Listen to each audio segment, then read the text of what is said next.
Good morning class. Now it's our second class of EVS for class third.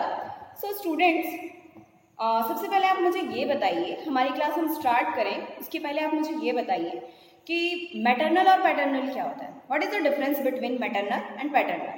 Come on, tell me. Okay, let me tell you.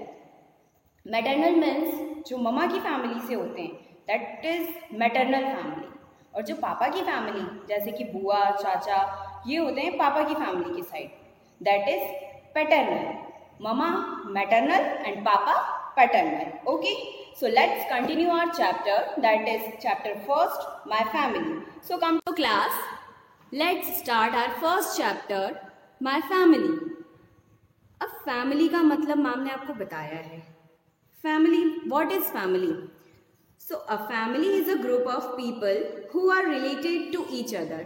एक दूसरे से related यानी कि relation होता है हमारे उन लोगों के बीच में, हम उनको बोलते हैं फैमिली. चाहे वो रिलेशन ब्लड रिलेशन हो सकता है, मैरिज रिलेशन हो सकता है, अडॉप्शन रिलेशन हो सकता है. अडॉप्शन मीन्स जैसे हम बोलते हैं वो हमारी बुआ हैं, हम उनको बुआ मानते हैं या हम उनको चाचा मानते हैं या फिर हम उनको मासी मानते हैं, तो ये रिलेशन होते हैं adoption relation.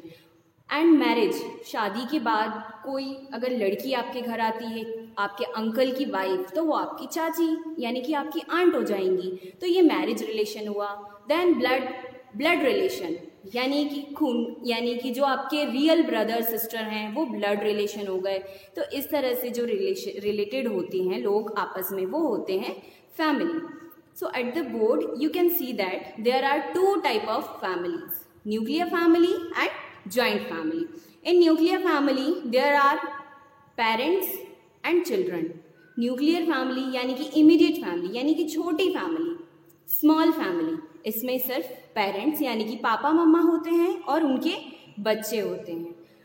Instead of them joint family. Joint family में grandparents, parents, uncle, aunt and cousin. Okay बेटा, नाउ टेल मी, कजिन क्या होता है? कजिन हम किसको बोलते हैं? कजिन होते हैं हमारे अंकल आंट यानी कि हमारे चाचा चाची, मामा मामी, इनके जो बच्चे होते हैं उनको हम कहते हैं कजिन. ओके, तो ज्वाइंट फैमिली में बहुत सारे लोग होते हैं, ग्रैंड पेरेंट्स, हमारे पेरेंट्स, अंकल आंट, उनके बच्चे, ये सब एक साथ रहते हैं. So that is called joint family. इसे हम एक्सटेंडेड फैमिली भी कहते हैं. एक्सटेंडेड फैमिली यानी कि बड़ा परिवार हो रहा है ना, तो एक्सटेंडेड फैमिली. सो इस तरह से दो टाइप की फैमिली हमने इस टॉपिक में देखी है, nuclear family and joint family. So class, it's our EVS book of class 3rd. Open it, come to the page number 6.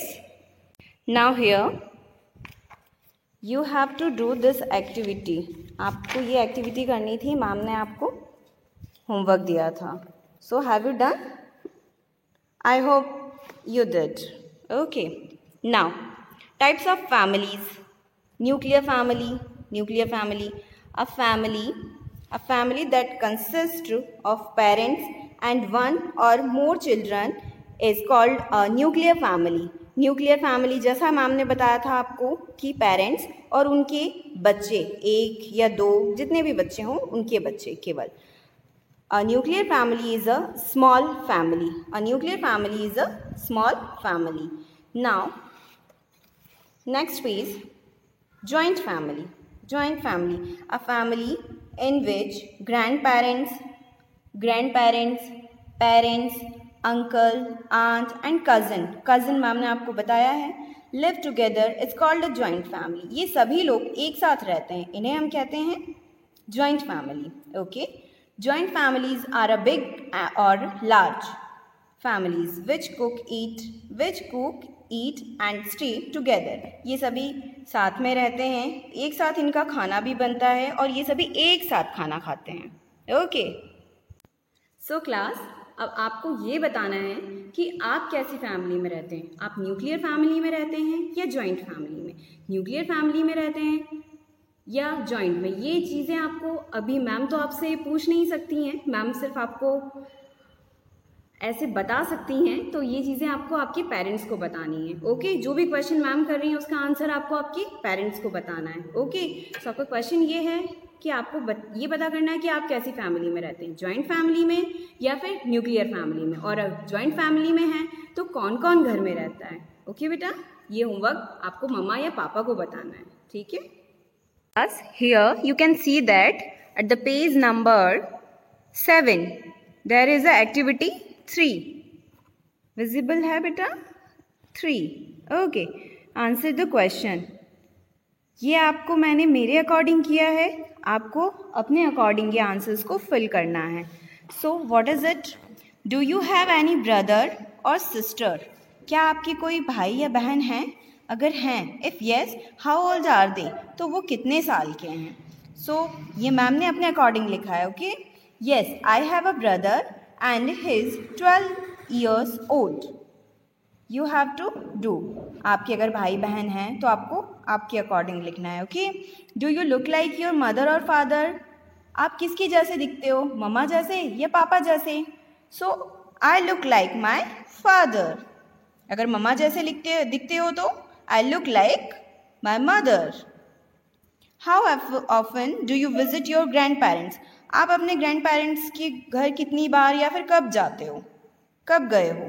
During summer vacation, जब समर वेकेशन यानी कि छुट्टियां होती हैं स्कूल्स की, तब हम हमारे ग्रैंड पेरेंट्स जो जॉइंट फैमिली में रहते हैं वो तो उनके साथ ही रहते हैं, लेकिन जो न्यूक्लियर फैमिली में रहते हैं वो वेकेशंस में, समर वेकेशंस के टाइम पे हम ग्रैंड पेरेंट्स के घर जाते हैं। ओके, ये बेटा एक्टिविटी आपको अपनी फैमिली के अकॉर्डिंग करना है, ठीक है। Now students, our next topic, relationship in a family. Relationship क्या होता है, हम किससे कैसे कनेक्टेड हैं, ये चीज़ हम इसमें देखेंगे, रिलेशनशिप में देखेंगे। The member of a family are related to each other. अब कैसे एक दूसरे से जुड़े हुए रहते हैं, let's see. Parents are called our grandparents, यानी कि हमारे पापा मम्मा के जो पेरेंट्स हैं, यानी कि मम्मी के पापा मम्मी और पापा के पापा मम्मी, यानी कि आपके दादा दादी और नाना नानी, ये आपके ग्रैंड पेरेंट्स हो गए। Okay, now parents, brother, sister and cousins are our uncle and aunts. अब हमारे पापा मम्मा के जो भाई बहन हैं और कजन्स हैं वो हमारे अंकल आंट हो गए हैं, ठीक है। अंकल आंट, इसमें आपकी बुआ, मामा, चाचू, ये सब आ जाएंगे, मासी, ये लोग आ जाएंगे। ओके, जो कि हमारे पेरेंट्स के भाई बहन हैं।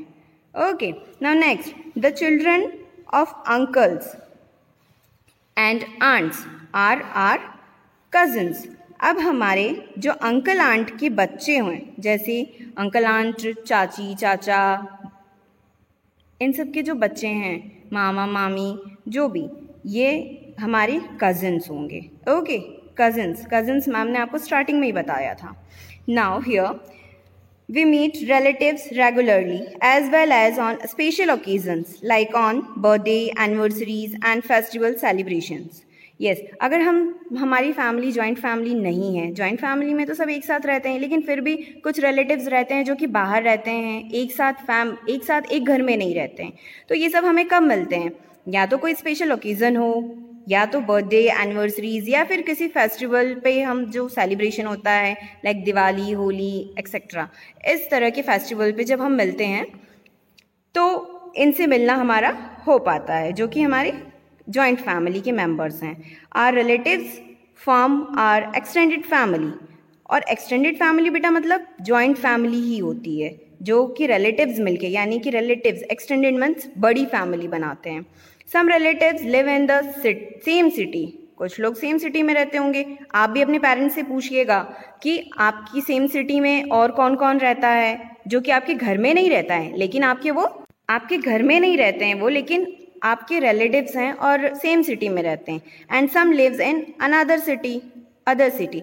Some relatives live in other countries, कुछ रिलेटिव्स हमारे सेम सिटी में रहते हैं, कुछ दूसरी सिटीज़ में रहते हैं, या फिर कोई दूसरी कंट्री में। हम तो इंडिया में रहते हैं, हो सकता है वो दूसरी कंट्री में रहते हों। ओके, तो इस तरह से हमारे सारे रिलेटिव्स मिलके हमारी एक्सटेंडेड फैमिली बनाते हैं। है तो वो हमारे फैमिली का ही हिस्सा ना, बस वो हमसे अलग रहते हैं, यानी कि दूसरे घर में रहते हैं, दूसरे शहर में रहते हैं, दूसरे देश में रहते हैं, बट हैं तो हमारे रिलेटिव्स। तो इस तरह से रिलेटिव्स मिलकर के एक्सटेंडेड फैमिली बनाते हैं, यानी कि joint family. Okay, I hope you understand. Thank you so much class.